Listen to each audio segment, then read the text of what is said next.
ठंड में गरीब परिवार की एक रजाई। रात का समय बाहर सर्द हवा इतनी तेज चल रही होती है, झोपड़ी की टीन से हवा अंदर आ रही होती है। अंदर छोटे से कमरे में सब लोग एक पुरानी सी रजाई के नीचे सोने की कोशिश कर रहे होते हैं। रजाई छोटी होती है, सभी के शरीर पर ठीक से नहीं आ रही होती। बच्चे करवट बदल बदल कर इधर उधर हिल रहे होते हैं। धीरे धीरे खुसुर पुसुर की आवाजें आने लगती हैं। मम्मी, बहुत ज्यादा ठंड लग रही है, नींद नहीं आ रही है। सीमा तुरंत उसकी तरफ मुड़ती है। पिंकी के हाथ बर्फ जैसे ठंडे हो रहे होते हैं। मम्मा, मुझे तो कहीं से हवा लग रही है, मम्मी कुछ और भी उड़ा दो। सीमा खुद भी ठंड से कांप रही होती है, पर बच्चों की आवाज सुनकर वह झट से उठकर बैठ जाती है। ढूंढकर एक फटा हुआ शॉल लाती है। उसके कहीं ना कहीं से धागे निकले हुए, कई जगह छेद, लेकिन फिर भी वो बिना आवाज किए शॉल को फैलाती है और बच्चों के ऊपर डाल देती है। बेटा लो, इससे थोड़ी ठंड कम होगी, बस एक दूसरे से चिपक कर सो जाओ। थैंक्स मम्मी, अब थोड़ा अच्छा लग रहा है। मम्मी आप भी ओढ़ लो ना, आपको भी ठंड लग रही होगी। सीमा हल्के से मुस्कुराती है। उसकी उंगलियां ठंड से नीली पड़ जाती हैं, पर फिर भी वो बच्चों को देखती है और कहती है, मुझे ठंड नहीं लगती, तुम आराम से सो जाओ। सीमा बच्चों को सुलाते सुलाते खुद ठंड में कांप रही होती है। वह अपने पैरों को मोड़कर खुद को गर्म रखने की कोशिश करती है। अगले दिन सुबह सर्दी में तेज हवा चल रही होती है। विनोद सिर पर फटा मफलर लपेटे, हाथ जेब में डालकर घर लौट रहा होता है और चेहरा उतरा होता है। सीमा उसे देखकर समझ जाती है, आज भी काम नहीं मिला। सीमा, आज 5 जगह गया, कहीं काम नहीं है। सर्दी में मजदूरी बिल्कुल बंद सी हो गई है। लोग अपने घरों से बाहर नहीं निकलते, हमें कौन बुलाएगा। सीमा चिंता में पड़ जाती है। सब अंदर रजाई में बैठे होते हैं। बेटा, मैं ठीक होता तो तेरी मदद कर देता, पर ये शरीर कुछ करने ही नहीं देता। उनकी आवाज में दर्द और मजबूरी छुपी होती है। सर्दी की वजह से उनकी बीमारी और बढ़ जाती है। वह खांसते खांसते अपने सीने को पकड़ लेते हैं। बाबूजी आप आराम करो, ठंड पड़ रही है। घर में थोड़े बहुत पैसे जो पहले बचे होते हैं वही धीरे धीरे खत्म हो रहे होते हैं। दोपहर के समय सीमा घर के बाहर आकर आंगन में झाड़ू लगा रही होती है। ठंडी हवा में उसके हाथ सुन्न पड़ जाते हैं। सामने वाले घर से पड़ोस की 3 औरतें बातें करते हुए वहीं रुक जाती हैं। उनके हाथों में ऊनी शॉल, पैरों में गर्म मोजे और नजरें लगातार सीमा पर होती हैं। देखना बेचारी सीमा के तो करम फूट गए, का गरीब ससुराल मिला है, इसे सारे लोग एक ही रजाई में रात काटते हैं। सही कह रही हो बहन, इसके पास ना पहनने के लिए ढंग के कपड़े हैं, ना ओढ़ने के लिए चादर। कितने दिन से देख रही हूँ बच्चे भी ठंड में कांपते रहते हैं। और ये सीमा बस झाड़ू लगाएगी, पानी भरेगी। गरीबी में क्या दिन रात वही करना पड़ता है। वो तीनों सीमा के घर से गुजरती हैं, लेकिन उसके शब्द तीर की तरह चुभ जाते हैं। सीमा झाड़ू चलाती रहती है, पर आंखें हल्की हल्की भर आती हैं। वह झुककर आंसू छुपाने की कोशिश करती है। मेरा परिवार ठंड में कितनी मुसीबत से गुजर रहा है, किसी को वो तो दिखता नहीं है, पर ताने मारने में, बातें उड़ाने में ये सब औरतें सबसे आगे रहती हैं। किसी को दर्द नहीं दिखाई देता, सिर्फ मजाक और गलती दिखती है। सीमा एक पल को रुकती है, गहरी सांस लेती है, आंखें पोंछती है और फिर से झाड़ू लगाना शुरू कर देती है। अगली सुबह बच्चे स्कूल जाते हैं। गांव का सरकारी स्कूल, मिट्टी का मैदान। बच्चे ऊनी स्वेटर, जैकेट और टोपी पहनकर खेल रहे होते हैं, पर चिंटू और पिंकी पतली फटी हुई कमीज और स्वेटर के बिना झुके झुके स्कूल में आते हैं। जैसे ही वो क्लास के दरवाजे पर पहुंचते हैं, कुछ बच्चे उन्हें देखकर खिलखिलाने लगते हैं। अरे देखो, ये तो आज फिर फटे कपड़े पहनकर आए हैं। इनके घर में नए कपड़े नहीं है क्या? शायद बहुत ही गरीब होंगे। पिंकी, तुम्हारी फ्रॉक को देखो, 2 जगह से तो फटी हुई है। टीचर ने क्यों पहन कर आने दिया? सभी बच्चे हंसते हैं। चिंटू शर्म से सिर झुका लेता है और पिंकी की आंखों में पानी भर आता है, पर वह चुप रहती है। फटे पुराने वाले भाई बहन, गरीबों की जोड़ी। टीचर पढ़ा रही होती है, लेकिन दोनों बच्चों के कानों में सिर्फ ताने गूंज रहे होते हैं। उनका ध्यान किताब पर नहीं, अपने कपड़ों पर होता है। दोपहर को दोनों बच्चे धीरे धीरे पहुंचते हैं। घर पहुंचते ही सीमा उन्हें देखकर मुस्कुराती है। आ गए मेरे बच्चे, स्कूल कैसा रहा? दोनों के चेहरे पर उदासी होती है। पिंकी दौड़कर सीमा से लिपट जाती है। मम्मी, सब लोग मेरी ड्रेस का मजाक उड़ा रहे थे, कह रहे थे कि ये तो फटे कपड़े पहनकर आती है, गरीब कहीं की। हाँ मम्मी, मुझे भी सबने यही कहा। सुबह सुबह इन कपड़ों में बहुत डर लगती है और रात को उस एक रजाई में भी डर लगती है। मम्मी, हम पूरा दिन ठंड में कांपते ही रहते, अब हमसे ठंड बर्दाश्त नहीं हो रही है। सीमा भारी मन से दोनों को अपने सीने से लगा लेती है। बेटा, मैं जानती हूँ कि तुम दोनों बहुत मुश्किल में हो, लेकिन परिवार के हर समय में अच्छा हो या बुरा हमें साथ देना चाहिए। यही एक परिवार की असली पहचान होती है। मम्मी, हमारा तो अच्छा वक्त कभी आया ही नहीं, हमेशा बस बुरा ही चल रहा है।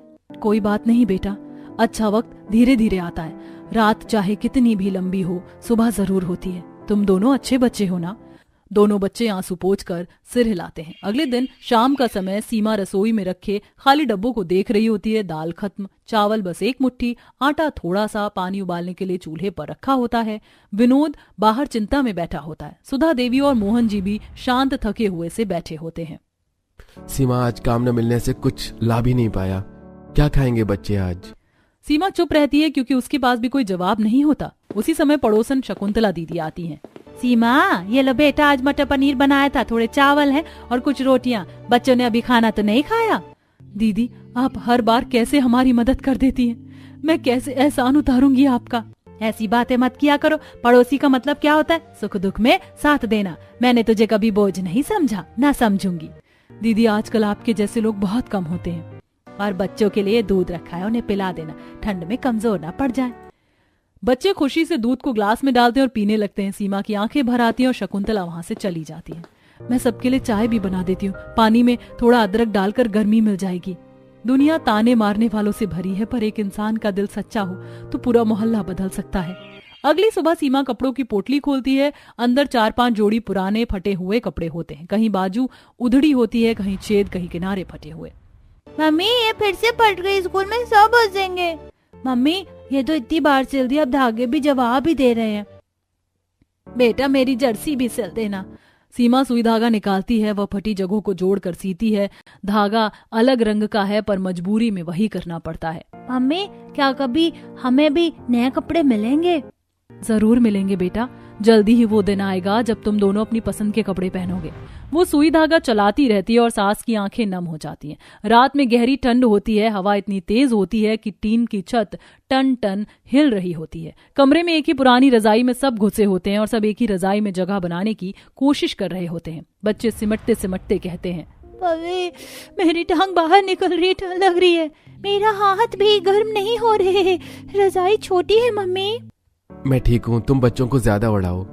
सीमा खुद रजाई से आधी बाहर रहती है, सिर्फ बच्चों के पैरों पर रजाई उड़ा देती है। तुम लोग बस गर्म रहो, मैं संभाल लूंगी।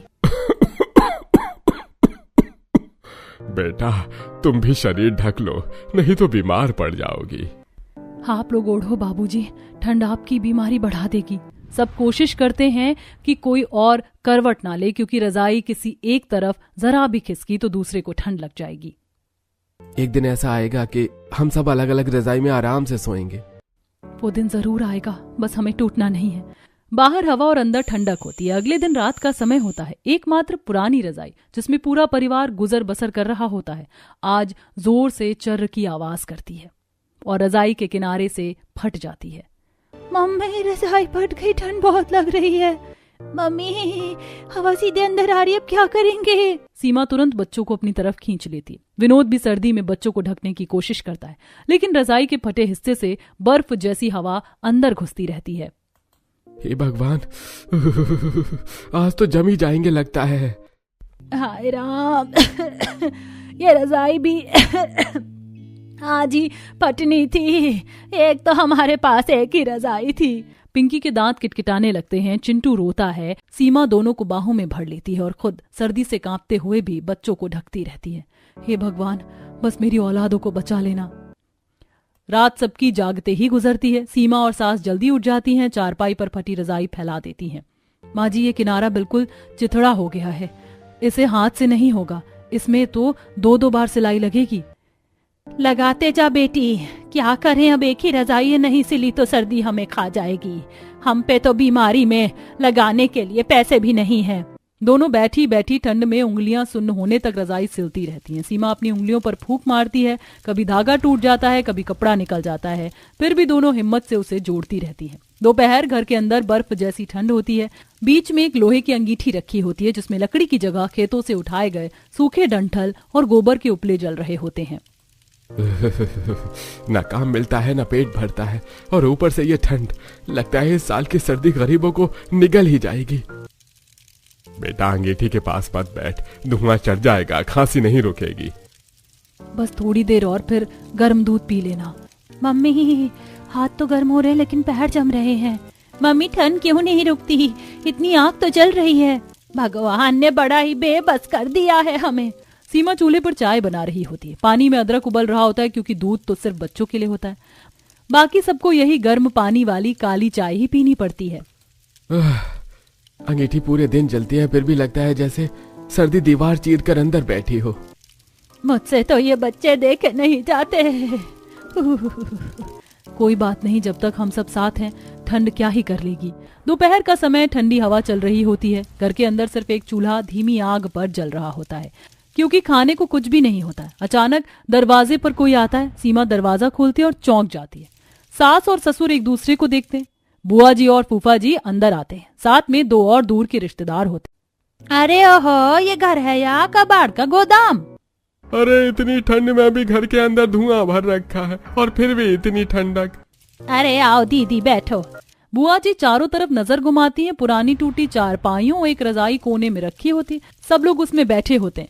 फटे पैजामे में चिंटू और घिसी हुई फ्रॉक में पिंकी दोनों शर्म से अपनी माँ के पीछे छिप जाते हैं। अरे देखो तो जरा, बच्चों के कपड़े ये पहनकर स्कूल जाते होंगे। हमारे यहाँ तो नौकर भी ऐसे कपड़े नहीं पहनते। गरीब का बच्चा हो तो फटा पहनना ही पड़ेगा, किस्मत के मारे हैं बेचारे। सीमा की आंखें भर आती हैं, लेकिन वह सिर झुकाकर खड़ी रहती है। अरे सीमा बहू, कम से कम रिश्तेदार आए, एक गिलास पानी ही पूछ दो, या फिर पानी भी राशन पर आता है क्या? सीमा जल्दी से घड़े की तरफ जाती है और 4 स्टील के गिलास भरकर ले आती है। अरे इतने थोड़े पानी में ही काम चलाना पड़ता है। तुम्हारा घर तो सच में भगवान भरोसे चलता है। अच्छा, खाने को क्या बनाया है या आज भी खाली चूल्हा ही जल रहा है? बहन आज खाना नहीं बनाया है, सोच रहे थे बाजार से कुछ। अरे हम समझ गए, तुम लोगों के घर में तो रोज यही हाल होता होगा ना, खाने को कुछ न पहनने को, और ऊपर से ना हम रिश्तेदार बुलाए जाते। मेरा तो मन ही खराब हो गया बच्चियों के कपड़े देखे। ठंड में ऐसे फटे हुए कपड़े कौन पहनता है? सीमा की आंखें भर आती हैं। वो बच्चों को पीछे कर देती है। विनोद भी चुपचाप खड़ा सुनता रहता है। अरे हम लोग तो चलते हैं भैया आप, लेकिन अगली बार बुलाना मत। हम खाली घरों में बैठकर टाइम वेस्ट नहीं करते। और हाँ सीमा, थोड़ा घर बार संभालना सीखो, रिश्तेदारों के सामने कम से कम इज्जत बना लिया करो। वो लोग चले जाते हैं। अगले दिन सुबह गांव की गलियों में आज एक अलग ही हलचल होती है। आओ बहनों, रेशमी कंबल, गरम शॉल, बढ़िया ऊनी रजाई, ठंड से बचने का सबसे बढ़िया इंतजाम ले लो।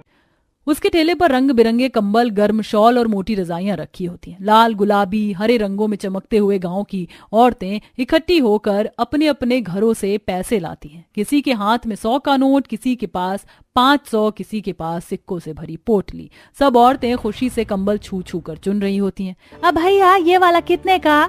बहन से 500, बहुत गर्म है। उधर सीमा अपने घर के बाहर खड़ी सब देख रही होती है। उसके हाथ खाली जेब में जाते हैं। वह दूर खड़ी होती है क्योंकि वो जानती है कि वो कुछ खरीद नहीं सकती, बस देखती रहती है। कितनी ठंड है, बच्चों के लिए एक रजाई ले लेती, पर क्या करूं, घर में तो चूल्हा जलाने के लिए पैसे नहीं है, रजाई कहाँ से खरीदूं। उसकी आंखें कंबलों पर टिक जाती हैं। वो चाहती है कि बच्चों को एक गर्म कंबल मिल जाए, लेकिन बस चाहत ही रह जाती है। पास की औरतें फुसफुसाकर उसके बारे में बातें करने लगती हैं। अरे सीमा, तू क्यों खड़ी है, खरीद लेना रजाई। अरे बहन, इसके पास पैसे कहाँ हैं, ये तो फटी हुई एक रजाई सिल सिल कर चलाती है। बेचारी बस खड़ी खड़ी दूसरों को देख सकती है, खरीदने की औकात थोड़ी होती है इसकी। सीमा चुपचाप खड़ी रहती है। आंखों में हल्की नमी और लेकिन चेहरे पर मजबूरी की मुस्कान होती है। बहन जी तुम भी कुछ लोगी, बच्चों के लिए ले जाओ, बहुत सर्दी पड़ने वाली है। नहीं भैया, मेरे पास पैसे नहीं है। कंबल वाला दूसरी औरतों से घिर जाता है और सीमा वहीं दूर खड़ी रहकर दूसरों को गर्म कंबलों में लिपटते देखती रहती है। सब अपने घर ठंड से बचाने की तैयारी कर रहे हैं और मैं अपने बच्चों के लिए एक रजाई तक नहीं खरीद पा रही हूँ। धीरे धीरे सब औरतें कंबल लेकर घर चली जाती हैं। सीमा अकेली खड़ी रह जाती है। अगली सुबह घर के बाहर से आवाज आती है, सीमा बेटा। सीमा दरवाजा खोलती है। उसके मम्मी पापा खड़े होते हैं। दोनों के हाथ में एक छोटा सा थैला और चेहरे पर मुस्कान होती है। जैसे ही वो अंदर आते हैं, उनकी नजर चारों ओर घूमती है। टूटी चारपाइयां, एक पुरानी रजाई जो धूप में सूख रही होती है, बच्चे फटे कपड़ों में ठंड से कांपते हुए, सास खांसती हुई, कमजोर ससुर एक कोने में बैठे होते हैं। हाय राम, बेटा तो इस हालत में जी रही है। पापा की आंखें बच्चों पर टिक जाती हैं। पिंकी हाथ रगड़ रही होती है। चिंटू के होंठ नीले हो रहे होते हैं। अरे मेरे नितिन ने तो ये ठंड से जम रहे हैं। सीमा, इनके कपड़े इतने फटे क्यों हैं? पापा क्या बताऊं। बेटा हम ज्यादा अमीर नहीं पर इतने बेगरीब नहीं कि तुझे ये सब सहने दे। हम तेरी कुछ मदद कर दे। सीमा की आंखें भर आती हैं। अरे सीमा तेरे पास तो ओढ़ने को भी कुछ नहीं है, सब एक रजाई में रात काटते हो, ये अच्छा नहीं लगता बेटा। हम कुछ कंबल शॉल दे देते हैं। मम्मी पापा आप सही कह रहे हो, पर विनोद को अच्छा नहीं लगेगा। अच्छा नहीं लगेगा क्यों? क्योंकि पापा विनोद अपने पैरों पर खड़ा रहना चाहता है। वो कहते हैं गरीबी हो या दुख हो, पर भीख में लिया सामान घर में नहीं आएगा। अगर मैंने आपसे कुछ ले लिया तो उन्हें लगेगा कि आपने उन पर दया खाई है और वो सह नहीं पाएंगे। पर बेटा बच्चों के लिए तो कुछ करने दे। हमारा दिल नहीं मानता कि हमारी बेटी ऐसे ठंड में तड़पे। मम्मी पापा मैं संभाल लूंगी, कुछ ना कुछ जुगाड़ कर लूंगी, बस आप लोग चिंता मत करो। बेटा ठंड लगे तो अंदर आग जला लेना। हाँ सीमा, जब भी लगे कि हालात नहीं संभाल पा रही हो तुरंत बोल देना। हम भले गरीब हैं पर तुझे और तेरे बच्चों को यूं कांपते नहीं देख सकते। हम तुझे रजाई और कुछ गर्म कपड़े दे देंगे। मैं सब ठीक कर दूंगी पापा।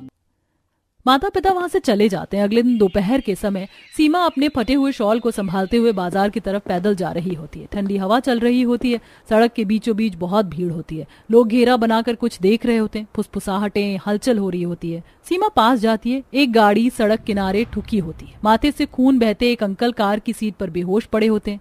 चारों तरफ भीड़ लगी होती है। लोग मोबाइल से वीडियो बना रहे होते हैं, लेकिन सीमा आगे बढ़ती है। उसका दिल जोर से धड़क रहा होता है।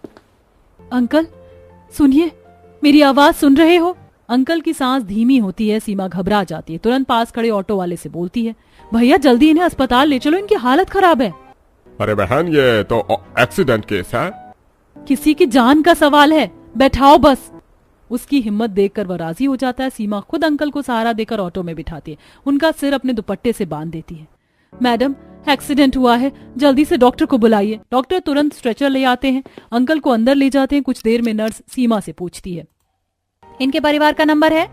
सीमा उनकी जेब से फोन निकालती है, वो नर्स को दे देती है। नर्स उनकी पत्नी को कॉल कर देती है। अस्पताल के बाहर अंकल की पत्नी रोते हुए पहुंचती है। ओ भगवान, क्या हो गया इन्हें? आंटी घबराइए मत, डॉक्टर देख रहे हैं, सब ठीक हो जाएगा। बेटा अगर तुम इन्हें नहीं लाती तो पता नहीं मेरा क्या होता। सीमा बस चुपचाप सिर झुका लेती है। वो वहीं बैठकर इंतजार करती है। करीब आधे घंटे बाद डॉक्टर बाहर आते हैं। मरीज होश में आ गए हैं। सीमा और आंटी अंदर जाते हैं। अंकल कमजोर मुस्कान देते हैं। बेटा तुमने मेरी जान बचाई, वरना मैं तो वहीं सड़क पर। नहीं अंकल, कोई भी होता तो यही करता। आप अब ठीक हैं, बस आराम कीजिए। थैंक यू सो मच बेटा, तुमने हमारी पूरी जिंदगी बचा ली। इसके बदले हम तुम्हें क्या दे सकते हैं? नहीं आंटी, मुझे कुछ नहीं चाहिए। मैंने कोई सौदा नहीं किया। इंसान को इंसान की मदद करनी चाहिए। बेटा तुझे देखकर मुझे अपनी बहू की याद आ गई, लेकिन वो और मेरा बेटा आज ही हमें छोड़कर चले गए। उस गुस्से से मैं घर से निकला और ये हादसा हो गया। अंकल आजकल कई घरों में ऐसा होता है, पर आंटी को अकेला मत छोड़िए, वो बहुत डरी हुई हैं। तुम सही कहती हो बेटा, पर बताओ मैं तुम्हारी कैसे मदद कर सकता हूँ? नहीं अंकल, मुझे कुछ नहीं चाहिए। आप लोग ठीक हो जाएं, बस यही दुआ है। बेटा दुनिया में आज भी तुम्हारे जैसी नेक दिल लोग हैं, भगवान तुम्हें खुश रखे।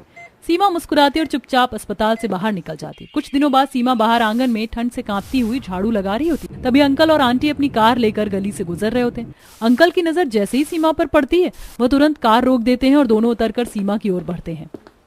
अरे बेटा सीमा, तू यहाँ रहती है? हाँ जी अंकल जी, यही मेरा घर है। बेटा हम तो सोच रहे थे कि तुझे ठीक से धन्यवाद भी नहीं कह पाए, चलो आज मिल ही गए। सीमा दोनों को अंदर आने का इशारा करती है। घर का अंदर का हाल बेकार होता है। कोने में एक फटी रजाई होती है, उसमें सब सिकुड़े बैठे होते हैं। वहीं सीमा के बच्चे पिंकी और चिंटू ठंड से सिकड़े हुए बैठे होते हैं। अंकल और आंटी ये देखकर एकदम भावुक हो जाते हैं। पिंकी, चिंटू, बेटा नमस्ते करो अंकल आंटी को। दोनों बच्चे हाथ जोड़कर नमस्ते करते हैं। सीमा सास ससुर को उनके बारे में बताती है। मम्मी जी, पापा जी, ये वही अंकल हैं जिनकी मैंने कल मदद की थी। रास्ते में इन्हें चोट लगी थी तो मैंने अस्पताल तक पहुंचाया था। अरे वाह बेटा सीमा, तूने तो बहुत बड़ा काम किया। भाई साहब, आपके साथ जो भी हुआ बहुत दुखद है। हाँ जी, मैंने गुस्से में घर छोड़ दिया था, क्योंकि मेरा बेटा बहू हम दोनों को छोड़कर चले गए। इस बच्ची ने मेरी जान बचाई। इसे देखकर तो सच में अपनी खोई हुई बहू की याद आ गई। और आपकी बहू सीमा बहुत ही अच्छी बहू है, इतनी समझदार और दिल की साफ। कुछ देर बैठने के बाद अंकल आंटी उठकर चलने लगते हैं। देखा था आपने कैसे एक ही रजाई में पूरा परिवार बैठा था और चाय भी बिल्कुल पानी जैसी। बच्चे ठंड से कैसे कांप रहे थे। हाँ, मैं सोच रहा हूँ कि कल फिर इनके घर चले, इनके लिए रजाइयाँ, कंबल और कुछ गर्म कपड़े लेकर आते हैं। इस बच्ची ने जो हमारे लिए किया है उसके सामने ये बहुत छोटा है। हाँ बिल्कुल, दिल से मदद करे वही इंसान बड़ा होता है। और सीमा सच में बहुत अच्छे दिल की बच्ची है। यही तो होता है, जिन्हें सब मिल जाता है वो कदर नहीं करते और जिन्हें नहीं मिलता वो बस इंतजार करते रह जाते हैं। दोनों कार में बैठकर धीरे धीरे निकल जाते हैं। अगले दिन सुबह ठंडी हवा चल रही होती है, तभी गली के बाहर एक कार धीरे धीरे रुक जाती है। अंकल और आंटी कार से उतरते हैं। इस बार उनके हाथ खाली नहीं होते। कार की पिछली सीट पूरी तरह से बड़े बड़े बैगों से भरी होती है, कंबल, रजाइयां, बच्चों के स्वेटर, शॉल, जैकेट, ऊनी टोपों से। अंकल नमस्ते, आंटी नमस्ते। नमस्ते बेटा, आज हम तुम्हारे लिए थोड़ा सा सामान लेकर आए हैं। कल तुम्हारी हालत देखकर नींद ही नहीं आई। बेटा तुमने हमारे लिए इतना बड़ा काम किया और बदले में हम कुछ भी ना करें, ये हमसे नहीं होगा। आंटी जी नहीं, ऐसा मत कहिए। आप लोग इतना सब क्यों लेकर आए? हमें तो आदत है ऐसे ही रहने की। बेटा आदत बदलने से घर बदलता है, और तुमने जो नेक काम किया उसके बाद तुम्हें ये सब कहना अच्छा नहीं लगता। इंसानियत का बदला इंसानियत से देना चाहिए। सीमा के ससुर और सास दोनों बाहर आ जाते हैं। अरे भाई साहब, ये सब की क्या जरूरत थी? अरे भाई साहब, कल जो मैंने देखा वो किसी पिता के लिए सहने लायक नहीं था। आपके पोते पोती ठंड में कांप रहे थे, कपड़े फटे हुए थे और चाय भी पानी वाली पी रहे थे। ये देखकर रात भर में सो नहीं पाया। सीमा की आंखें भर आती हैं। उसे खुद पर शर्म और गर्व दोनों होता है। चलो बेटा, ये सामान अंदर रख दो। सीमा जल्दी से दरवाजा खोलती है। अंकल एक एक कर बड़ा बड़ा बैग अंदर रख देते हैं। सबसे पहले उनको एक मोटी नई बहुत मुलायम रजाई निकाल के देते हैं। ये बच्चों के लिए है ताकि रात में ठंडा न लगे। पिंकी और चिंटू खुशी से रजाई खोलकर बैठ जाते हैं और बहुत खुश होते हैं। ये तुम्हारी सास और तुम्हारे लिए शॉल है और ये 2 स्वेटर तुम्हारे पति के लिए। बहन जी भगवान आपको खुश रखे। आज तो ऐसा लग रहा है जैसे भगवान खुद भेज कर गए हों। सब मुस्कुरा दिए। उसके बाद अंकल एक छोटा फाइल फोल्डर निकालते हैं। हाँ, बेटा तुम क्या नौकरी ढूंढ रही थी? जी हाँ, पर मेरी पढ़ाई ज्यादा नहीं है और मैं कोई बड़ा काम भी नहीं जानता। मेहनत करने वाला इंसान हूँ, पर मौका नहीं मिलता है। बस यही बात मुझे अच्छी लगी तुम में। नौकरी मैं दे रहा हूँ पर मेहनत तुम्हें करनी होगी। मेरी कंपनी में आज से एक नई जगह खाली है स्टॉक संभालने की। काम थोड़ा कठिन है पर तनख्वाह ठीक मिलेगी और सबसे बड़ी बात ईमानदारी चाहिए जो तुम में है। विनोद तो कुछ बोल ही नहीं पाता। सीमा के गले से आवाज ही नहीं निकल पाती। अंकल आप इतना सब क्यों कर रहे हैं? बेटा सीमा, मेरे बेटे बहू ने हमें छोड़ दिया, पर तुम्हारे रूप में मानो हमें हमारी बेटी मिल गई। तुमने मेरी जान बचाई और जिसने किसी की जान बचाई हो वो अपने आप में भगवान का रूप होता है। अंकल मैं वादा करता हूँ मैं आपको कभी निराश नहीं करूंगा। बेटा बस इतना ही चाहिए था। कल सुबह 10 बजे ऑफिस आ जाना, सारे कागज तैयार हैं। सारा सामान घर में आ चुका होता है। नया कंबल, नई रजाई, नए कपड़े और विनोद की नौकरी पक्की हो जाती है। सीमा अपने पुरानी रजाई को हाथ में लेकर खड़ी रह जाती है। मम्मी जी लगता है अब ठंड उतनी नहीं लगेगी। सीमा ये रजाई हमारी गरीबी की निशानी नहीं, हमारी मेहनत का सबूत है और आज हमें मेहनत का फल मिल गया। सीमा मुस्कुरा देती है। अच्छा बेटा अब हम चलते हैं, कल ऑफिस में मिलेंगे विनोद। वो दोनों जाने लगते हैं। सीमा दरवाजे तक छोड़ने जाती है। सीमा आज से तुम हमारी बेटी जैसी हो। कुछ भी चाहिए हो याद रखना, एक घर और भी है जहाँ तुम्हारी चिंता करने वाले रहते हैं। अंकल आप दोनों भी अपना ध्यान रखना। भगवान आपको हमेशा खुश रखे और कभी भी मेरी जरूरत पड़े तो एक फोन कर देना। दोनों मुस्कुराते हुए कार में बैठ जाते हैं। सीमा दरवाजा बंद करती है और उसके दोनों बच्चे उसे गले लगा लेते हैं। धीरे धीरे घर की हालत सही होने लगती है। सब अच्छे कपड़े पहनना शुरू कर देते हैं और अब बच्चों का एडमिशन भी अच्छे स्कूल में हो जाता है। घर में गरीबी और ठंड दोनों खत्म हो जाती हैं।